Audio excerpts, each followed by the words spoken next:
All right, ladies and gentlemen, Accomplished Ventures podcast. We are back for our weekly installment, and this one's a banger. I'm not going to lie to you. I've been excited about this one, been pondering it. I was at the gym today thinking about it. Jason, you and I met about 6 years ago at this point. Yeah, How did we meet? we met in a DeFi Ventures graduation for entrepreneurs in training in Kern Valley State Prison. I believe it was 20 early 2019 or the late 2018 at the time. Yeah, yep. And Kern Valley State Prison in Southern California. you were there as a volunteer like myself, or no? I was there actually at that time as a peer facilitator. I was a resident of Kern Valley State Prison at the time. And that was the second cohort, I believe, that I had been a part of, being sort of a peer coach at the time.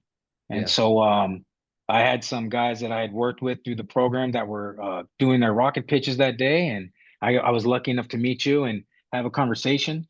And that's where everything started. Man, it was an interesting story that you and your brother had laid out to me that day. It was one that, man, it just struck me, and I don't know why. I'm in prison often, and I feel like I'm called to meet certain people, and obviously I'm grateful for it because we've stayed in touch ever since. And but at the Yeah. time you and I met, and I don't want to assume, and I don't want to downplay. At the time you and I met, there was a possibility that you were never getting out of prison. Is that correct? Yeah, there was actually. Um, so to back it up a little bit, I went into prison at the age of 18. Um, I committed my controlling offense at the age of 18, was incarcerated. By 19, was sentenced to life without parole in California. And at the time, in the late 90s, that was essentially a death sentence. Um, and by the time that I met you, cut to 23 years, 24 years later, I think when I met you, my sentence had just been commuted to 30 to life. And I was about to start in going into the parole board process. Um, and I really wasn't sure how that was going to go, considering what my prison history had been, um, and everything that I had been through. But yet, I also still had the hope of being able to speak for myself and what I had to show for myself in terms of my recovery, my rehabilitation. Yeah. That's the part that was pretty magical to me. That day that you and I met, man, you were in it. Like you were passionate about that entrepreneur and training course. Yeah, absolutely. What do you think that was? I have a sentence, and I'd like to hear from you, but I have a sentence I tell people all the time. A lot of these gentlemen that are incarcerated were entrepreneurs just in the wrong industry. Hmm. But what was Yeah. it?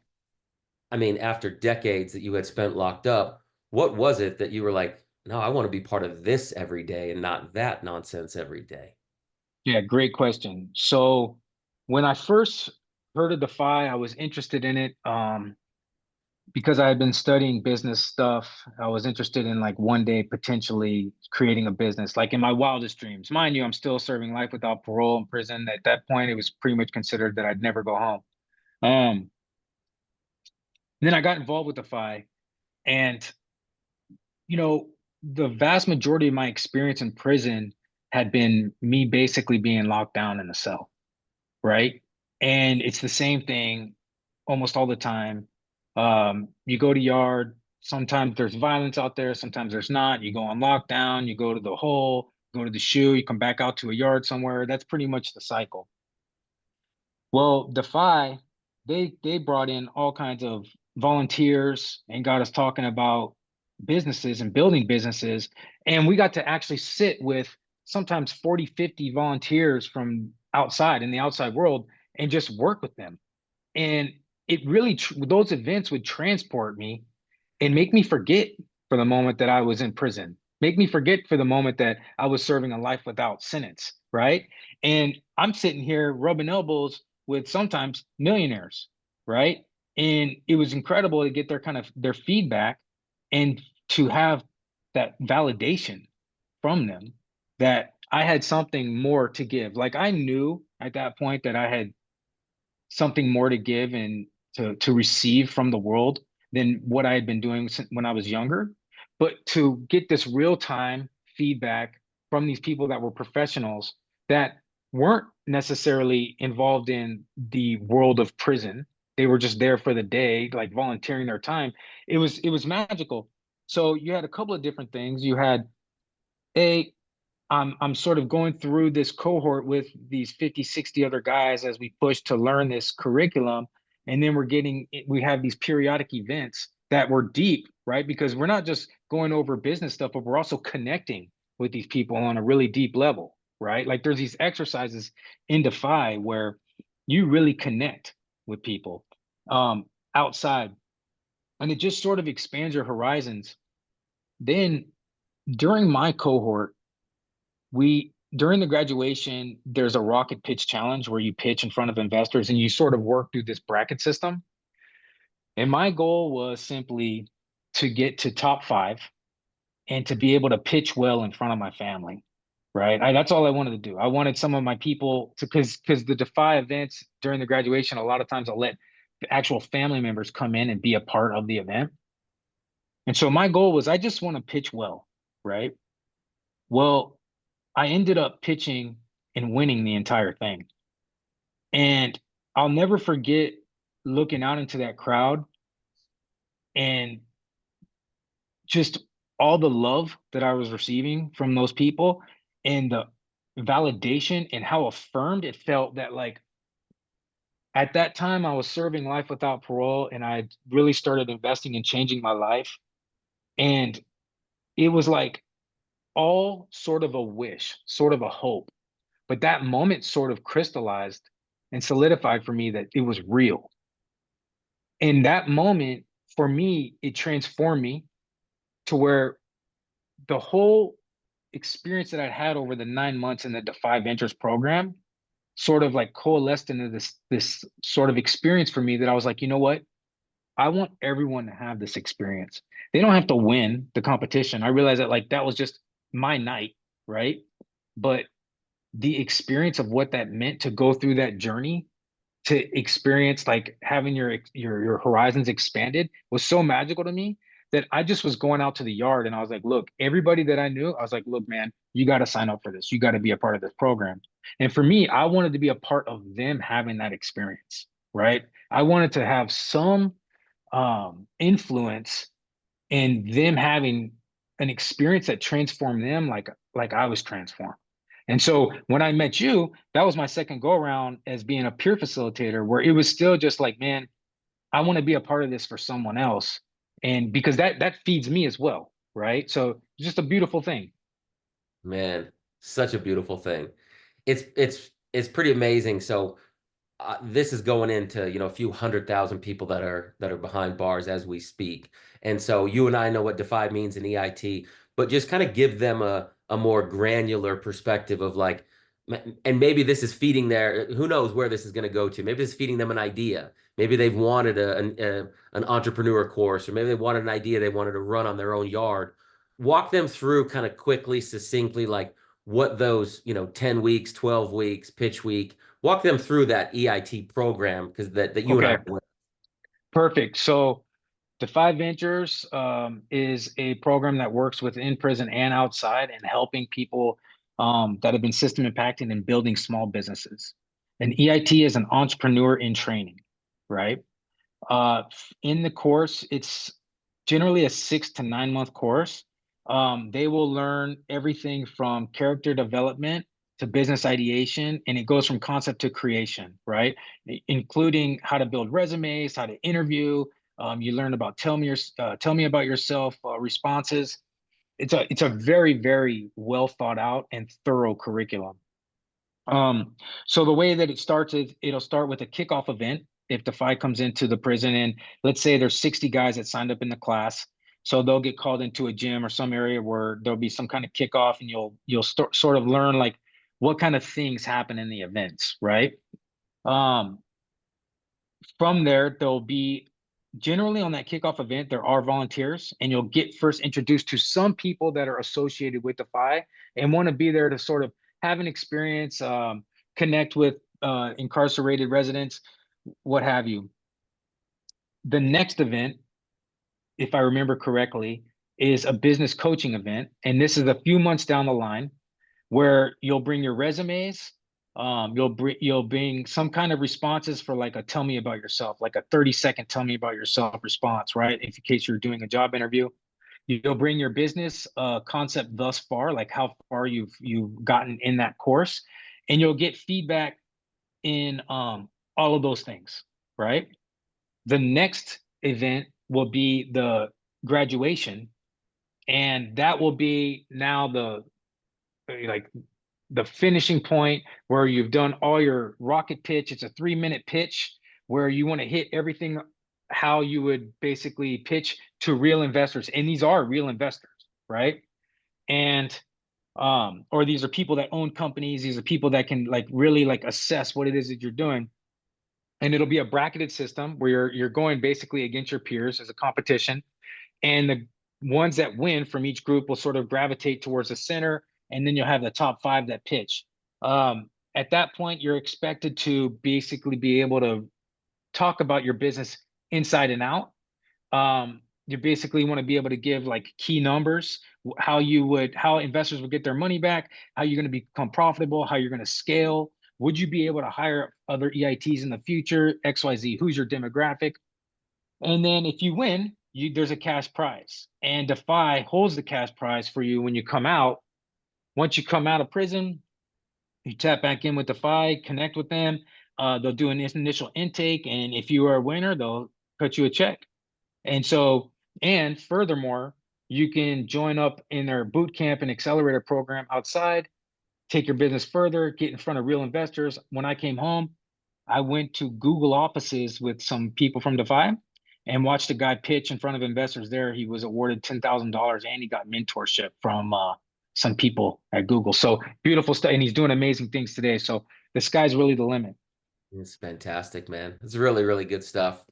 I love it. So let's pretend these guys and gals that are listening to this, they've got an idea and they don't have this program. Okay. They're spending their days perhaps similarly to you in lockdown, in a bad situation, but they got that like little thing in the back of their head, like you're better than this, Jay. You're bigger than this. You deserve more than this. The number one question I receive is, where do I start, Jason? And maybe Okay. I'm not talking about business. Yeah. Where do I Um, start?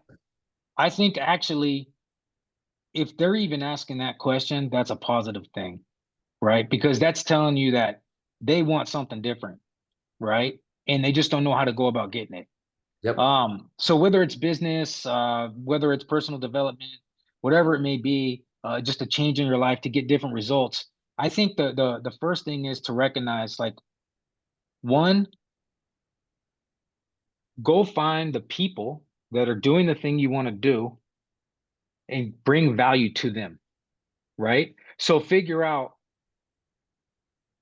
who's succeeding in what it is that you want to do and figure out how you're going to bring value to them so that they can coach you in what it is that you need to learn. Mm, And now sometimes that may mean actually being creative with it because you might not even realize that you have resources in your immediate surroundings that you're not even aware of.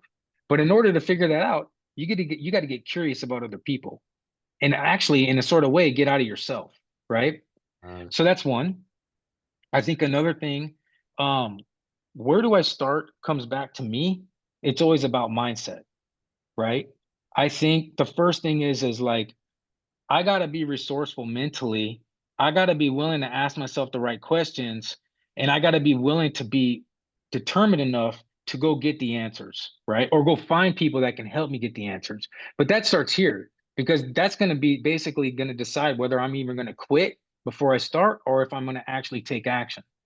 So I was maybe hoping you people, mentioned that. I was, yeah, because it's like, and I think it's easy. It's to get in our own heads, whether we're in a cell or whether we're in the streets. It's easy to get in our own heads, right? And so let me take it a step deeper for these folks because you can relate. what if I am facing life without parole, Jason? Why, like, so what if I have an idea? Why would I start? Why would I work on me? Okay, so what I think about that, you have a couple of different choices in the life that you want to live and the value that you want to have for yourself and for others, and the quality of life. Even if you're serving life without parole, and even if you believe you're never going to go home, here's the deal: miracles can happen, but you got to place yourself in position to have them. If I would have believed that I was never going home and that there was nothing more to have than just living as a criminal and you know uh, being involved with drugs and stuff like that, I would have stayed in that space. Mm. But what happened for me was I started realizing that I had more to give and more to receive from the world than just that. And it really started with service. It really started with connecting to other people and learning to live a different way and relate to them and relate to my experience in a new way. But all of that required me getting really honest with myself about how I can't speak about everyone in prison, but I'll speak about myself. I created, I manifested that life for myself. I was in prison long before I ever went to prison, right? I was in prison mentally, and then I behaved into it, and I just created circumstances that reflected that. Same with the turnaround in my life. When I started unlocking myself up here and I started entertaining a different life, a different purpose, a different meaning in life, everything started changing. But I had to get real with myself, and then I had to get curious about what is the change that I need to have in my life. And once I got curious, everything happened. One of the best things I could say, Travis, is especially in recovery, especially in personal development and change, is this: once a person gets curious about it, nothing, like no one else needs to wind them up or convince them. They will just, they're motivated at that point to go, right? Anything you've ever been good at, anything you've ever taken an interest in, you had to get curious first. And once you're curious, man, the rest is pretty much up for grabs because that internal drive will just kick in, right? So if a person's facing life without, and they think they're never going to go home, where do I start? I think you first start with yourself and you really ask yourself the questions like, what do I want to leave behind? What do I want to give to others? What do I want to receive from the world? Because what I found, there was a lot of beauty actually inside of prison once I was willing to see it. There was a lot of blessings for me, a lot of richness for me inside of prison once I was willing to receive it. A big part of the problem that I had early on was I just thought that it was all a punishment. And I didn't realize until much later, once I was ready to receive it, the blessing that it was, that actually it was offering me something. And it was offering me a chance to give more, to be refined, to learn more. Now, granted, does that mean that I enjoyed every part of that process? No, I did not. Absolutely not. I had to wake up mentally. I had to re-engage daily, sometimes multiple times each day, to remember what my vision and my purpose was for myself and other people. But I was able to do that, and I was blessed beyond measure. For now, my life is like a dream, where once upon a time, I thought that, man, I thought I was done. So I think it starts with asking yourself the right questions. Mm. And then it starts with surrounding yourself with the right people. And then, look, man, I read probably 50 to 100 personal development books. I mean, like Anthony Robbins, Stephen Covey, I've read their stuff multiple times. I would like pick through it and actually go apply the stuff on the yard. And sometimes it didn't work, but sometimes it did. And when it did, I was encouraged and it just brought me one step closer, right? So I was actively in the lab daily, Mm. working to refine myself and working to bring things to others. I was creating courses. I was like I do coaching out here now, but I was coaching in there. I was coming up with my own personal development stuff and rounding guys up on the yard and trying to give it to them and see if it would work, right? And a lot of times, like I had one program, it had like a 96% attrition rate, right? Like it Right. just it was just killing everybody. But I just looked at it like, okay, this is feedback. For some reason, this isn't working. Okay, I can learn from this, right? And that's the kind of mindset that I needed to have daily in order to place myself here today. So Was the yeah, 96% the fallout rate? Was that a physical program? partly it's Because I but know you know you what I were think. crazy. I know you were dedicated in the joint. Yeah. So we would do some crazy stuff, right, at times. But I think that's actually a really important question that I've learned about growth and personal development. Everybody has a natural comfort zone. It's a default. It's a default comfort zone. And it's almost like a base setting, right? We will try to come up with goals and ideas, and visions and gravitate and like push out of that comfort zone. And if you do that for too long, a lot of times it's so uncomfortable that people will sort of gravitate back. They'll drift back, right? To that place. And I think that especially when you try to do an overhaul, like let's say I want to change some things physically, mentally, spiritually, emotionally all at once. And that's what this program did.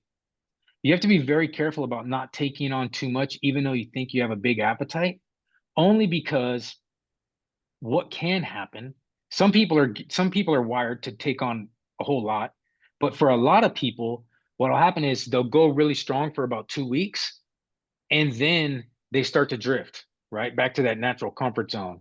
And Yeah. so what I think about that is this: for anyone that's listening that may find themselves facing that here and there, is understand one, that that's a natural thing that happens, and that two, right, really what it is instead of looking at it like growth needs to happen as a straight line on a continuum, like instead of thinking I got to go from A all the way to B in one arrow, it's more like this: I have a base set point that's here at A, and my growth is going to be more like a loop, that's sort of a spiral that sort of moves towards A. And realize that every time you're coming back around, that's a new base set. We're trying to create a new base set comfort zone so that you're not gravitating. When you do gravitate back, you're not gravitating all the way back here. You're gravitating to the last spot. And if you can think of it in terms of that daily trying to create a new base set, and Mhm. daily I'm trying to push myself out of the comfort zone while recognizing that, hey, if I drift back a little bit, that's okay, right? But hey, let's re-engage daily, because what you'll find over time is you'll be in a completely different place if you do this right 6 months from now.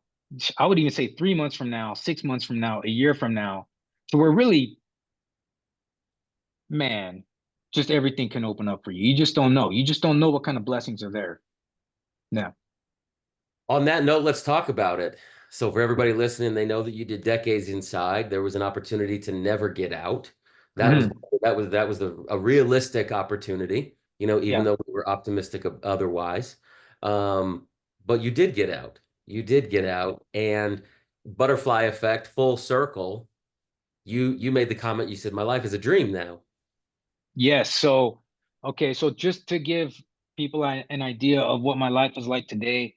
Um, so I've been home 13 months. I started working for a great organization called the Anti-Recidivism Coalition. When I came out, I was working as a credible messenger. That's essentially a life coach for the youth. Now today, I'm fully employed with DeFi Ventures as a program manager for the entrepreneurial department. So I'll be business coaching, just like I was in there. I'm doing that out here. Um, my some partners of mine, some co-founders, we just founded our nonprofit called Reentry Wheels. Um, we're going to be providing reliable personal transportation to people coming home in California, um, that are coming home. Usually, most of them will be long-term offenders. Uh, I'm also doing personal coaching on the side, like transformation coaching, and that's just my professional stuff.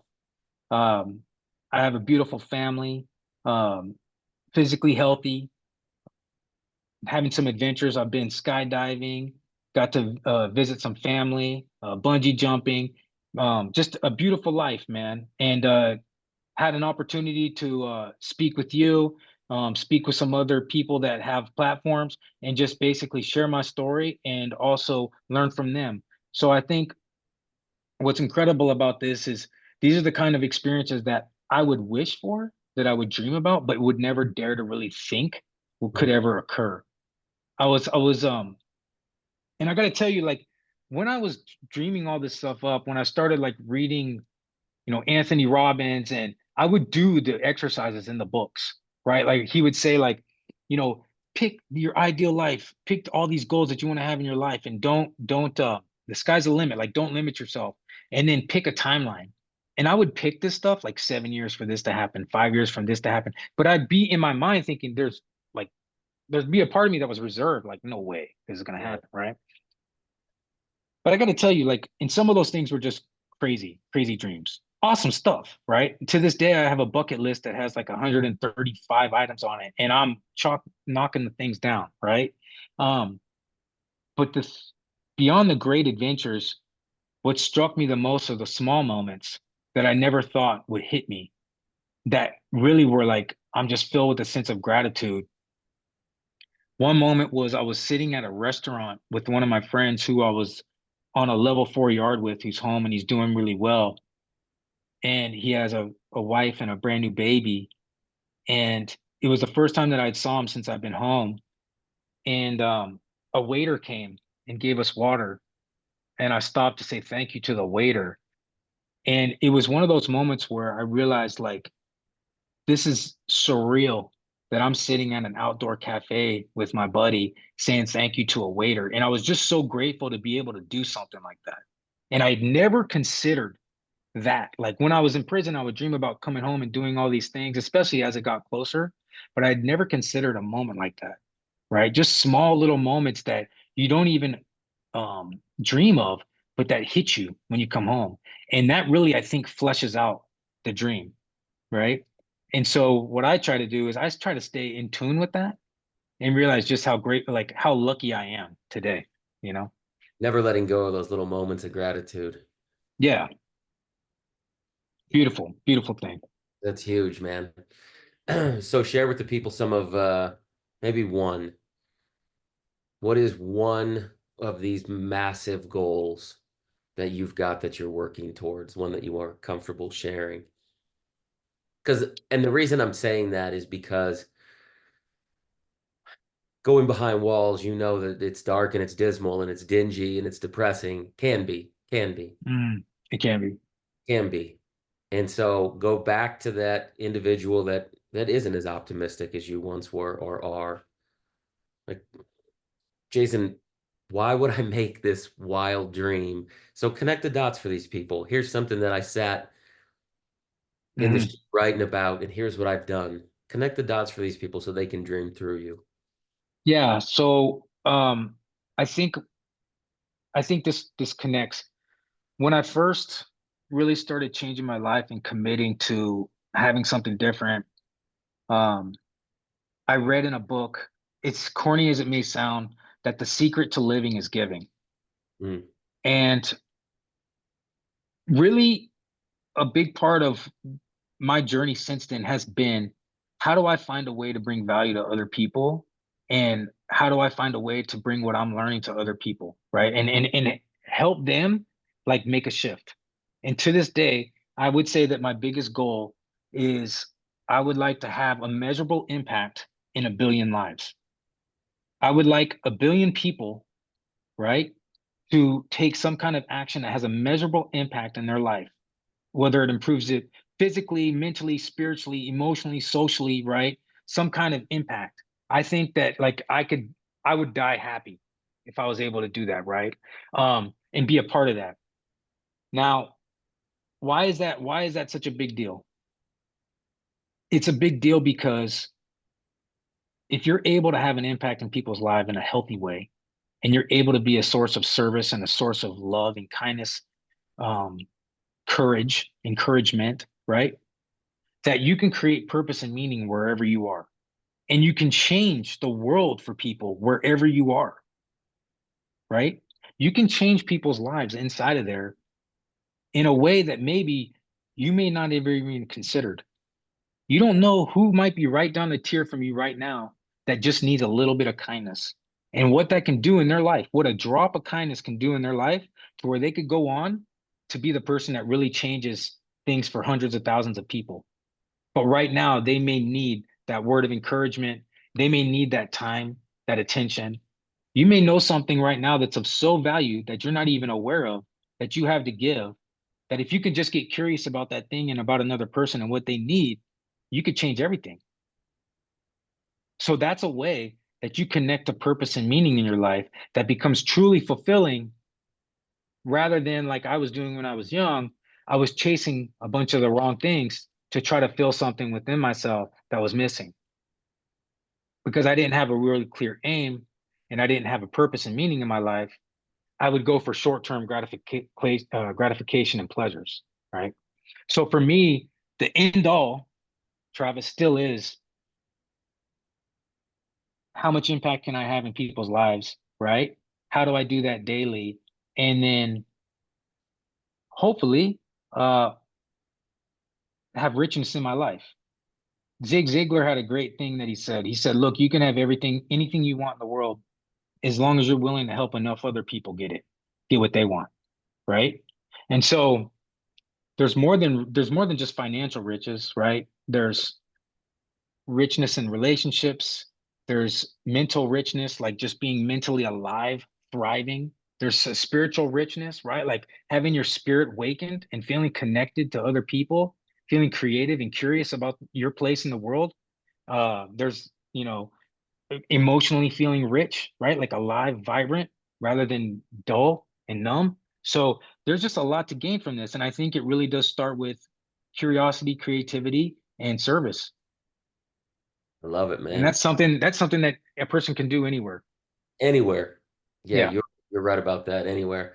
Man, it's beautiful. It's a beautiful journey. I'm hopeful this goes deep into CDCR, and I'm hopeful this resonates in some of the ears of people who go, I know that guy. And I hope so. I do too. I do too. I'm sure it will. I'm sure it will. So um, I don't have any more questions for you, but I'm gonna let you sign off to the guys and girls. Yeah, okay. Um, to everyone in there, you have a gift to give. And a lot of times you're going to find that that gift lies in the willingness to share your pain. Share your story, share your pain, be vulnerable enough to share that with other people and just see the magic that happens. Because you are a gift to the world. And it's really just a matter of whether you're willing to share that or not. Remember that miracles can happen as long as you position yourself to receive them. A lot of people in life, they want a blessing. Sometimes blessings come wrapped in thorns rather than Christmas paper. Look for the blessings that seem to be wrapped in thorns, discover them, and just see what kind of magic can occur. Much love to all of you guys. Peace. Good stuff, brother.